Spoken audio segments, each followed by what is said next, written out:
Hi everyone, this is lesson 2, how to close an essay. So most of you just finished writing an opening to your essay, which you suck your reader in. You want them to be interested in what you read or what they're getting ready to read. And with a closing, you want to send them on their way to think about what you have written. And there's a lot of different ways to close an essay. What we have here, which is in the email that you just clicked on at the bottom, are, are multiple ways of thinking about writing that closing. One thing you want to make sure that you do is you restate your theme in a new way, what you've been doing throughout your essay. And the point of that is you want to hit your reader over the head with your point over and over again.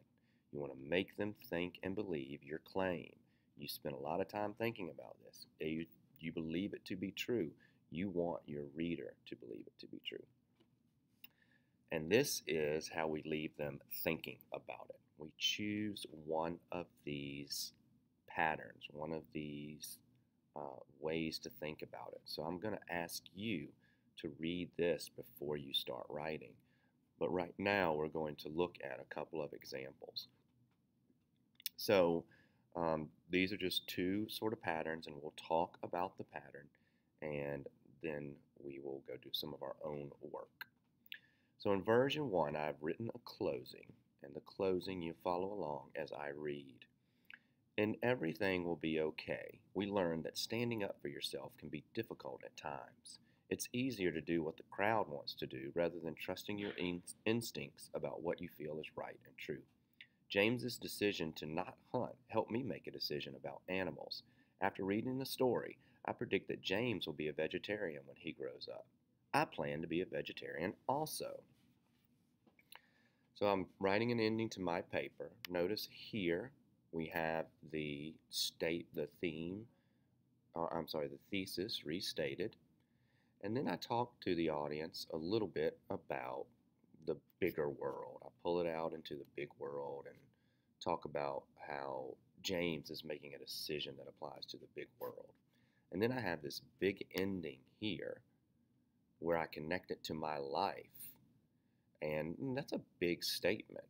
I wouldn't tell a lie in this situation. Obviously, I made this up, but this is a fairly good prediction. I am talking about a prediction that makes sense in the story, and then I tie it to my own life. And that's something people would think about. Wow, an 11 or 12-year-old has made that decision from this story. Wow, that kid James was an important character. In version 2, we'll read that one and then I'll talk through a little bit of what we've done. As you can see, one theme from the story is that standing up for your beliefs can leave you feeling alone. You risk losing friends or family members who feel differently than you. Nearly everyone has experienced this, and they all agree that it is an awful feeling. However, in the long term, they feel much better doing what is right. So once again, I restated the theme in a new way.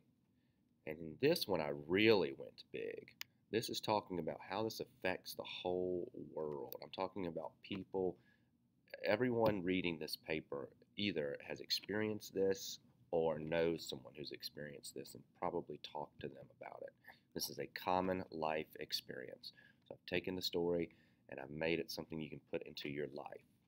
And then my strong closing, where I leave them thinking about something, is if you do the right thing, it's going to help you in the bigger picture in the world. And that's something that's true, and it's something they've heard before, so it's probably something they're going to remember. But in both of these examples, we are trying to leave the reader thinking about our point. We want them to have something to stick to, and we want it to be big and powerful. So I'd like for you to now go write 2 endings using different styles. So in this one, I use something that's very personal, and in this one, I use a big idea, a big working around that audience members would have experienced, but you can use any of the ones on this as well. So go ahead and write 2 on, you can do it on that same page you created for your openings, and write 2 alternative endings for your essay. Thanks. Good luck.